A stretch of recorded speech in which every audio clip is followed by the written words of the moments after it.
Kazuki, the fancy new supporting breaker. Is he worth it? Only one way to find out, and that is starting with his kit.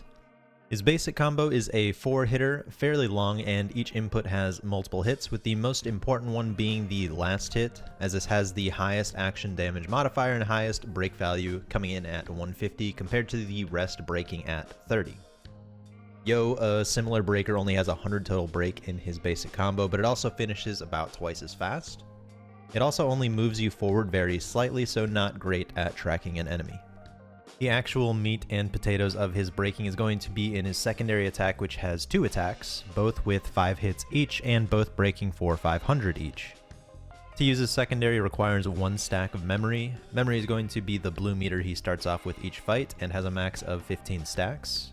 This is a unique limited resource for Kazuki to perform his secondary or his strategy skill that can only be refilled using his ultimate or from a passive he can gain off of his 3rd dupe.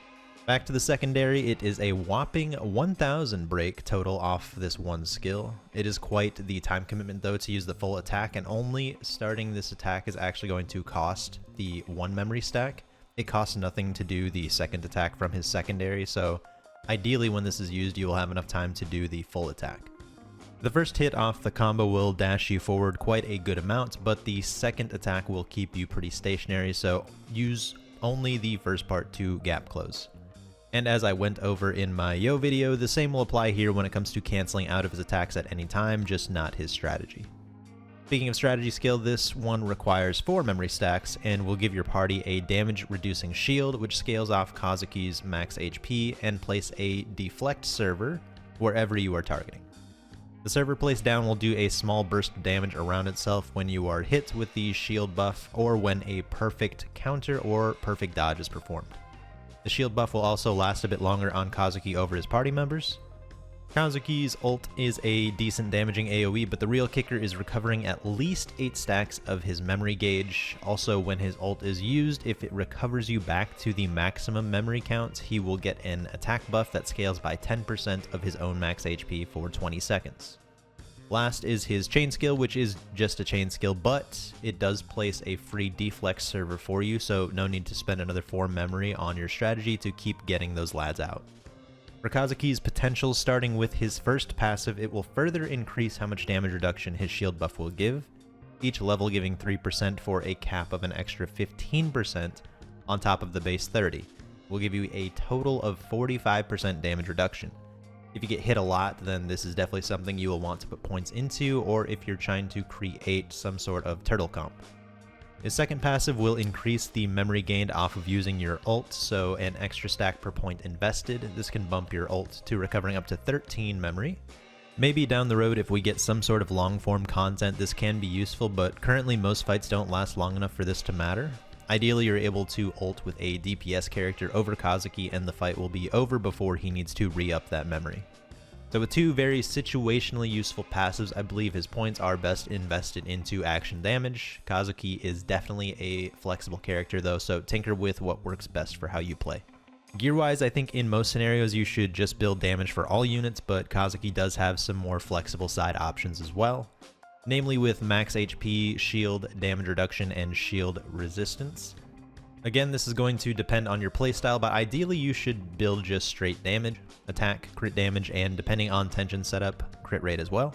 Quickly over Kazuki's dupes, they're not too great. The first unique passive you get, it just increases the resistance of his deflect shield, so just going to essentially make the shield last longer, take more hits before it's completely busted. At 3 dupes, he gains this passive buff. Every 20 times his own attack hits an enemy, he gains a stack of memory. Very nice, but again, I think this would only be useful in the future if we get long form content. And then as the last dupe at 5 dupes, the overclock buff from his ult will now also increase his own break dealt by 50%. Really huge, but 5 dupes on the highest rarity is a big ask. I would recommend, instead of going for dupes, you just go for his tension. For your tensions, this will depend more so on the rest of your team, as Kazuki is mostly here as a breaking support, but he does open up options you might not have had before if you weren't running a shielder, giving us a good chance to go over his 3-star tension things to hold on to. This is a 0 tension card, so will be active at any point, which will initially give a buff and boost crit rate when a shield is granted. The buff gives even more crit rate with a cap of 3 stacks, and a stack is gained each time an additional attack hits. Looking at my own here at max stacks, this will give me 27% crit rate, a pretty insane amount, especially because this is, again, active at all tension levels. Coupled with my full party at tension 1, my team has about 48% crit rate with just these few cards, so in the current state of the game, especially if you run a shielder, I think his unique tension is absolutely worth it. The additional attack condition can also be filled with something like Curse from tensions or the Brave Diver card if your team doesn't have any additional attacks. Here my setup is more to help build support for my controlled character, which leads me to say I think Kazuki is best as an AI unit. Mostly because actual DPS units are not very efficient on AI, but Kazuki will still be shielding and breaking just fine on the side. With this setup, I like running Iroha and Sudoku, as I can choose to play as either one to benefit off my support boosting cards, and Sudoku can also perform additional attacks on her own, making this a very strong and very safe team, especially if I let Tsuruko do any healing.